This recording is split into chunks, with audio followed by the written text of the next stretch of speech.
जय हिंद फ्रेंड्स। तो हम पढ़े थे सुभाष चंद्र की राजस्थान जी की बुक और सुभाष चंद्र की राजस्थान जी की बुक में हम अगले 3 पेज को कंटिन्यू करेंगे। ये 3 पेज हम सैटरडे को पढ़ चुके हैं और आज के सेशन में उनको हम थोड़ा सा चौक बोर्ड पे डिस्कस करेंगे। ठीक है, तो शुरू करते हैं आज का सेशन। ठीक वैसे जैसा कि जनरली शुरू करते हैं मोटिवेशनल कोट या प्यारे विचार के साथ। आज एक छोटी सी स्टोरी सुनाऊंगी, है ना। मैंने कल परसों सुनी ओशो की कहानी, मतलब ओशो से सुनी थी कहानी, तो पता नहीं किसकी, लेकिन स्टोरी कुछ यूँ है कि एक सज्जन व्यक्ति होता है, उसने स्कूल खुला होता है और वो प्रचार करवाता है कि मुझे स्कूल में एक ऐसा टीचर चाहिए जो वात्सल्य से युक्त हो, जो शांति प्रिय हो, जो बच्चों के प्रति दया भाव रखता हो, है ना। क्योंकि उसका मानना था कि बच्चों को इसी तरीके से सही तालीम दी जा सकती है, सही शिक्षा दी जा सकती है। तो उसने प्रचार पूरे शहर भर में पर्चे बंटवा दी।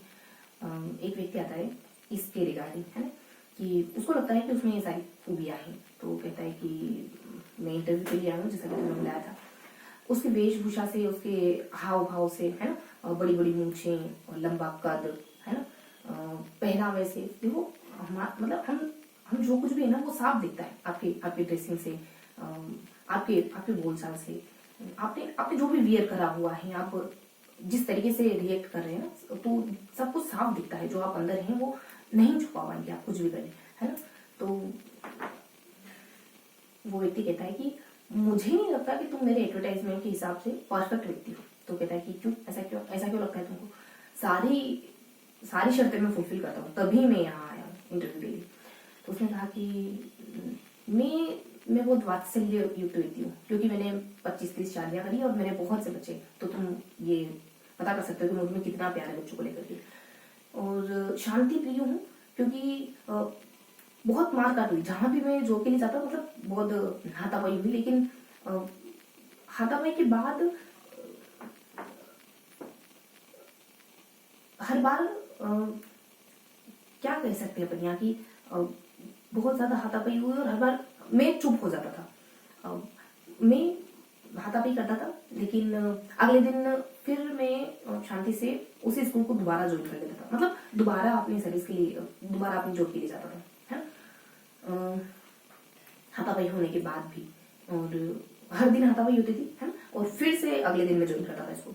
और मैंने इसी तरीके से मैंने 50-60 स्कूल बदल दी। और मैं क्षमावान हूँ, क्योंकि हर बार मुझे जहां भी मैं गया ये कहा गया कि हमें माफ करिए, आपको हम अपने स्कूल में नहीं रख सकते, ऐसे व्यक्ति को हम अपने स्कूल में नहीं रख सकते। और मैं हर बार माफ कर देता था, हर बार किसी और स्कूल में चला जाता था। तो ये छोटी सी स्टोरी ये बताना चाह रही है कि देखो, आप कुछ भी मीन्स निकालें, है ना, किसी भी वाक्य का, किसी भी कहानी का, किसी भी कोटेशन का, वो आप अपने अकॉर्डिंग निकालते हैं, है ना। कोई भी मीन्स आप अपने अकॉर्डिंग निकालते हैं। मिरर में आप वो देखते हैं जो आप देखना चाह रहे हैं, चाहे चीजें कितनी भी खूबसूरत क्यों ना। अगर आप नहीं देखना चाह रहे तब तो आप उसमें भी बुराई खोज लेंगे, है ना। अगर आप देखना चाह रहे तो आप साधारण सी चीज में भी बहुत कुछ यूनिक देख सकते हैं, है ना। तो यहाँ देखो, यहाँ सिंपल सा मीन्स ये था, एक सहज सा मतलब था कि उसको एक शांतिप्रिय टीचर चाहिए था, लेकिन सामने वाले ने क्या समझा कि वो इस योग्यता को पूरा करता है, उसके अकॉर्डिंग वो पूरा करता है, उसको लगता है कि ये सारी योग्यता उसमें है। और सज्जन, हाँ, एक और थोड़ा सा मुझे ध्यान आ रहा है कि सज्जन थोड़ा सा कि वो सज्जन भी हो। तो कह रहा है कि वो कहता है सामने वाले व्यक्ति कि इतना सब होने के बाद तुमने मुझसे प्रूफ मांगा कि तुम ये सारी रिक्वायरमेंट कैसे पूरी करते हो, इसका प्रूफ दो। तो इतना सब होने के बाद, प्रूफ मांगने के बाद, तुम्हारे मुझसे प्रूफ मांगने के बावजूद भी मैंने तुम्हारे हाथ पांव नहीं तोड़े, ये मेरी सज्जनता है। तो वो व्यक्ति क्या समझा, सामने वाला व्यक्ति उस एडवर्टाइजमेंट से क्या समझा जो वो समझना चाह रहा था। तो आप वही समझते जो आप समझना चाह रहे होते। सब कुछ वैसा ही है, सब कुछ वैसा ही है, मतलब आई होप मैं आपको समझा पाई होंगी, है ना, कि सब कुछ वैसा ही आप वो देखते हैं जो आप देखना चाह रहे होते, है ना। तो हमें अपने आप को तराशना होता है, तब जाके हमें बाहरी चीजें ठीक दिखाई देती है, ठीक है। तो हमें अपने नजरिए का इलाज करना होता है, तब जाके कहते हैं सृष्टि, जब आपकी दृष्टि बदलेगी तब जाके आपको सृष्टि बदली हुई दिखाई देगी, ठीक है। जैसी दृष्टि वैसी सृष्टि। तो इस बड़ी सी स्टोरी से आई होप हम कुछ सीखे होंगे, ठीक है। शुरू करते हैं आज का सेशन। आज के सेशन में हमको 3 पेज पढ़ने हैं। इन 3 पेज में हम क्या क्या डिस्कस करेंगे, वो सब डिस्कस करेंगे जो हमने पहले पढ़ लिया है ना। वो शायद आपके लिए तो नया है। तो इन 3 पेज में हम राजस्थान के भूगोल को कवर करेंगे।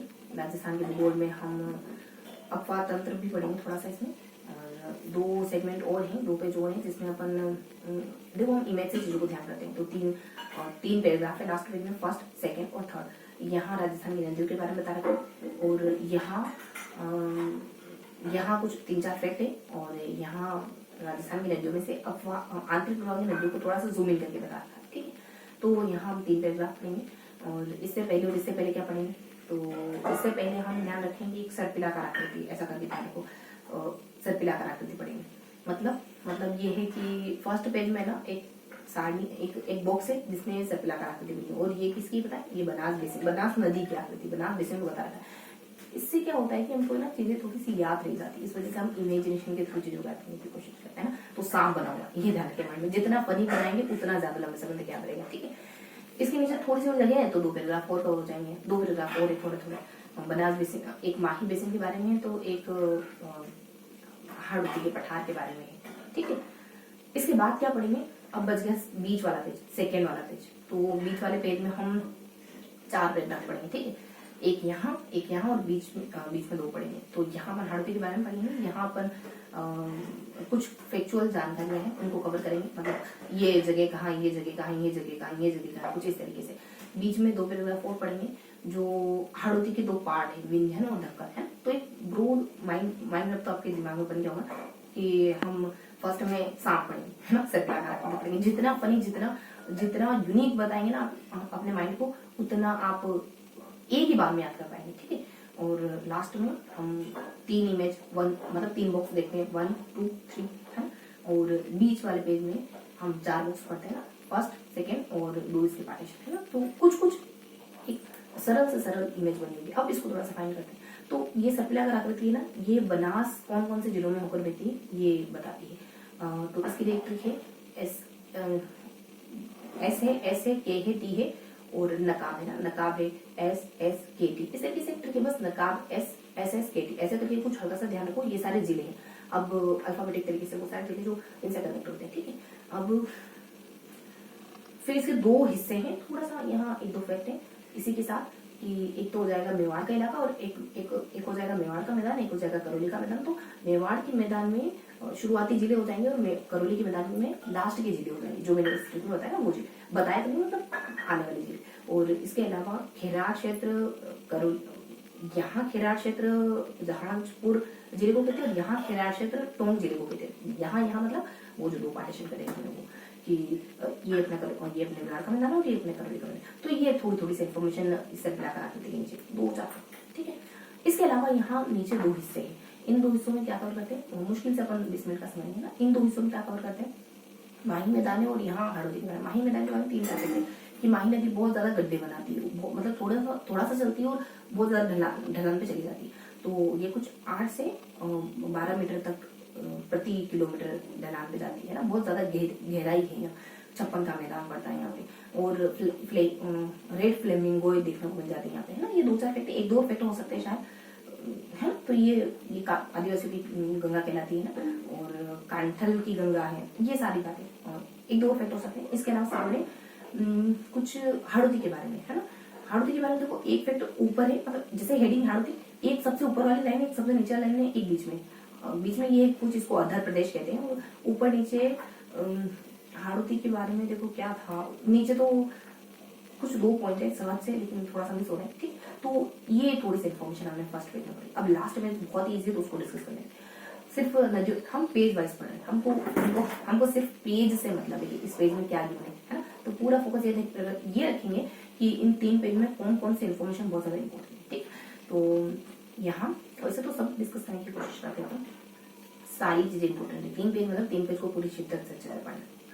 हाँ, तो लास्ट पेज में बंगाल की खाड़ी में, अरब सागर में, बंगाल की खाड़ी में गिरने वाला नदियाँ, अरब सागर में गिरने वाली नदियाँ, आंध्र प्रदेश की नदियाँ, यहाँ 3-4 फैक्ट है जल से जुड़े। और फिर यहाँ आंध्र प्रदेश की नदी को थोड़ा सा जूम इन करके बताया था, नक्शे में शो करा था। तो अरब सागर में गिरने वाली नदियाँ इस तरह वाली रहती, जैसे लूनी है, साबरमती, गुजरात वगैरह। साबरमती का संबंध गुजरात से ना, तो इससे ध्यान, गुजरात है, साबरमती है, माही है, और पश्चिम में बनास है, ये सब। और बंगाल की खाड़ी में गिरने वाली है चंबल नदी है, तो चंबल की जो भी साइड में, जैसे गंभीरी हो जाएगी, पार्वती वगैरह हो जाएगी, बनास हो जाएगी, पश्चिमी बनास में बनास हो जाएगी, ठीक है। ये सब। और इसके अलावा आंतरिक विभाग की नदियां काकनी, काटनी, रूपनगढ़, मेढा और रूपारेल है, बाणगंगा है, घग्गर, ये सब कैसे ध्यान रखेंगे। एक ट्रिक है जिसमें अपन जैसलमेर नदियों को देखते हैं, घग्गर नदी एक जैसलमेर पड़ती है, घग्गर में पड़ती है और फिर कुछ एक पूर्वी इलाके में पड़ती है। जैसलमेर की काकनी है और एक यहाँ घग्गर में है, यहाँ गंगानगर हनुमानगढ़ में घग्गर नदी हो जाएगी और यहाँ पूरी मैदान की तरफ कुछ 3-4 नदियां कमर। और इसकी ट्रिक हो जाएगी अपनी, इसकी ट्रिक है देखो 2 शब्द मतलब 2 ट्रिक है, 3 शब्द, 3 अल्फाबेट इधर है, 3 अल्फाबेट इधर है। कमर और सर, कमर दर्द होने पर भी सारा काम करती मतलब सर वगैरह, तो कमर क से अपने काकनी, काकली वगैरह हो जाएगा शायद, काकनी यहाँ है ना, और मेढा वगैरह हो जाएगा, और र से रूपारेल वगैरह हो जाएगा, और सरब तो स से साबी, और र से रूपारेल, रूपनगढ़ था रूपारेल, और बी से बाणगढ़, ठीक है। और यहाँ कुछ गणितीय फैक्ट, ये तो जूम इन करके बताया, यहाँ कुछ गणितीय फैक्ट है वो क्या है, 9 और 10 को ध्यान रखो, 9 9 10, तो 2 4 9 2 0 9 और 4 0, ये सुरक्षित zone, dark zone, water park है ना। इसके ऊपर थोड़ा सा ध्यान रखिए, 1.16 कुल सतही जल का 1.16% राजस्थान। ये लास्ट बीच में क्या पढ़ते हैं, थोड़ी सी इंफॉर्मेशन है बस। तो यूं है कि हर के प्रकार के बारे में पढ़ना है ना, और फिर यहाँ हमको कुछ ये अमुक विरासत स्थल पढ़ने के, ये यहाँ कुछ ट्रिक थी, उससे हमने कनेक्ट करा। बीच में हाड़ोती के 2 हिस्से पढ़ने, हाड़ोती की कौन कौन से 2 भाग, तो यहाँ हाड़ोती के बारे में क्या इन्फॉर्मेशन है, बस ये कि हाड़ोती किससे बनी है, हाड़ोती का शायद लंबाई चौड़ाई, गणितीय फैक्ट ध्यान आ रहा है मुझे, कुछ गणितीय फैक्ट थे, 4500 समथिंग, और एक 480 समथिंग, ऐसे कुछ गणितीय फैक्टर ध्यान आ रहा है मुझे, कुछ गणितीय आंकड़े थे। इसके अलावा हाड़ोती का निर्माण किससे हुआ है, हाड़ोती के पठार, हाड़ोती का पठार जो 50 to 74 सेंटीमीटर समवर्षा रेखा के बीच में पड़ता है, और बस ऐसे कुछ 3-4 फैक्ट और थे, है ना। मतलब अच्छे खासे फैक्ट थे यहाँ, 5 से 6 फैक्ट थे। अगर एमसीक्यू में आए ना तो अच्छे से एलिमिनेट कर सकते हैं, इतना तो श्योरिटी से कह सकते हैं। अब यहाँ कुछ अमुक स्थान अमुक जगहों पर पड़ता है, उसके लिए एक ट्रिक थी कि जीएस और जीएस के साथ वक्त तुम जीएस पढ़ रहे हो तो शुक्र मनाओ कि तुम्हें जीएस पढ़ने का मौका मिल रहा है। थीम ये, लेकिन शब्द कुछ और है कि जीएस क्या है, देखो अनब नजब ऐसा कुछ है, उर्दू का अल्फाज है, उर्दू वर्ड है कोई, कि थीम समझ गए ना कि तुम शुक्र मनाओ कि तुम्हें जीएस पढ़ने को मिल रहा है, ऐसा कुछ है।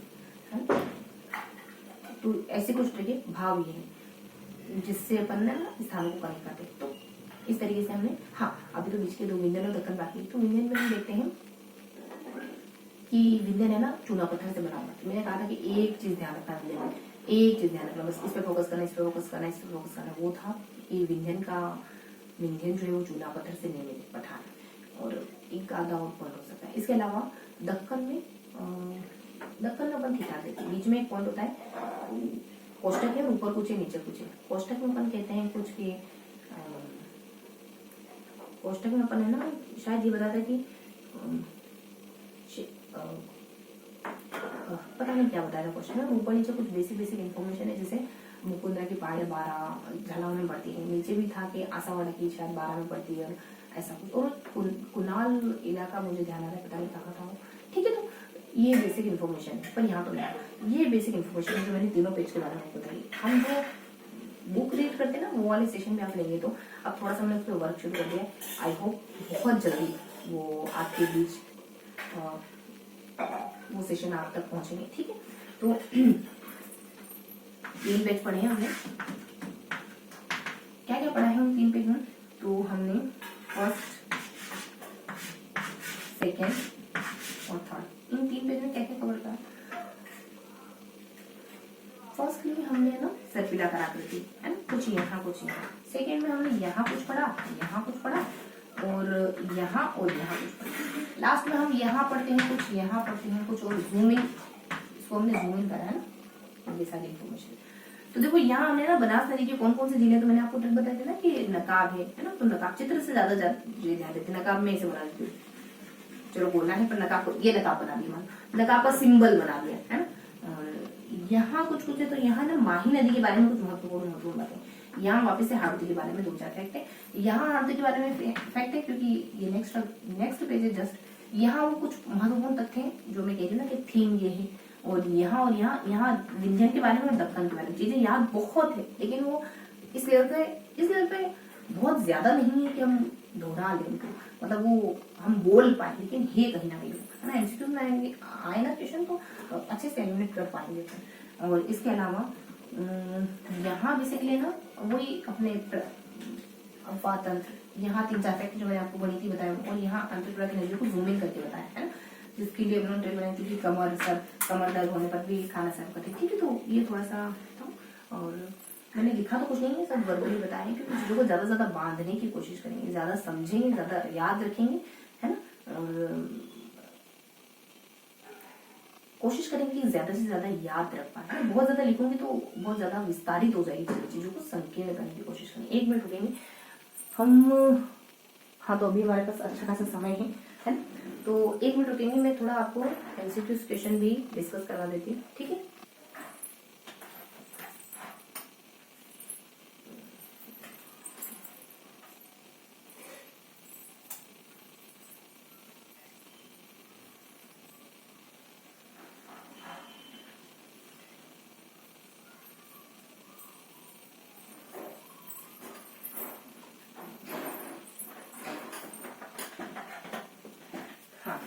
तो आज के अपने एमसीक्यू क्वेश्चन रहेंगे।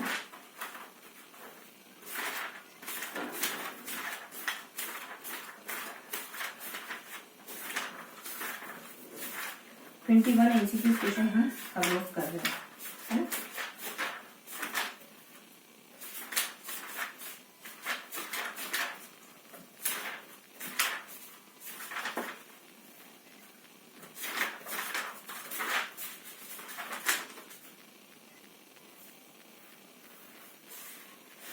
तो देखो क्वेश्चन उस टॉपिक से रिलेटेड नहीं है ना।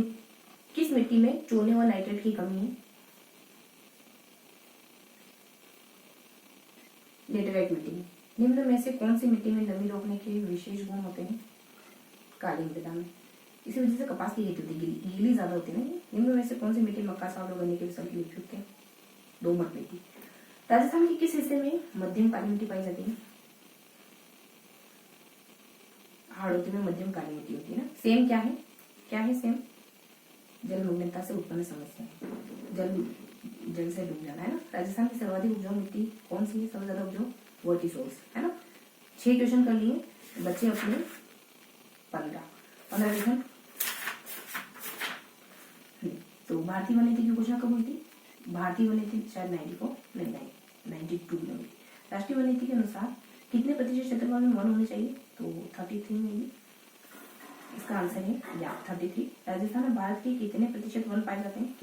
कितने परसेंट वन हमारे पास?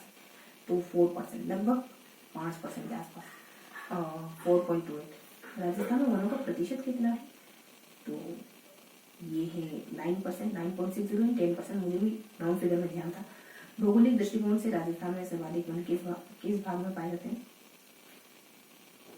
इसका आंसर है दक्षिण पूर्वी भाग में ज्यादा वन है। राजस्थान के किस जिले में सर्वाधिक वन है? कौन से जिले में राजस्थान के किस जिले में सबसे कम वन है? इसका आंसर है चूरू में। और राजस्थान में बड़े घास के मैदान को किस नाम से जानते हैं? बीड़ के नाम से। राजस्थान में कौन से वन सर्वाधिक पाए जाते हैं? आंसर है इसका धोकड़ा वन। प्रशासन, पता नहीं वन कौन से, लेकिन सब ज्यादा होते हैं। प्रशासनिक दृष्टि से वन को कितने भागों में बांटा जाता है? 3 है। तो हाँ 3। निम्न में से किसके वन मरुद्भिद वनस्पति के अंतर्गत नहीं आते हैं? कौन सा पौधा वन मरुद्भिद वनस्पति के अंतर्गत नहीं आता? वन मरुद्भिद वनस्पति के अंतर्गत नहीं आता। इसका आंसर है ग यानी सागर। राजस्थान में सर्वाधिक सागवान के वृक्ष किस जिले में पाए जाते हैं? तो बांसवाड़ा में सागवान के वृक्ष ज्यादा है। राजस्थान की श्रेणी में वन नहीं पाए जाते। किस श्रेणी के वन राजस्थान में नहीं? मिश्रित पतझड़ है, उष्णकटिबंधीय, उपोष्ण, कोणधारी वगैरह नहीं। निम्न में से किस, मुझे भी नहीं ध्यान, मतलब ठीक है। आगे है, निम्न में से किन वनों को जंगल की आग या फिर फ्लेम ऑफ द फॉरेस्ट कहा जाता है? पलाश के वन और सालर के वन को नहीं, पलाश के वन को कहते हैं जंगल की आग। ये वो जल्दी आग लग जाती होगी इनके वृक्षों में।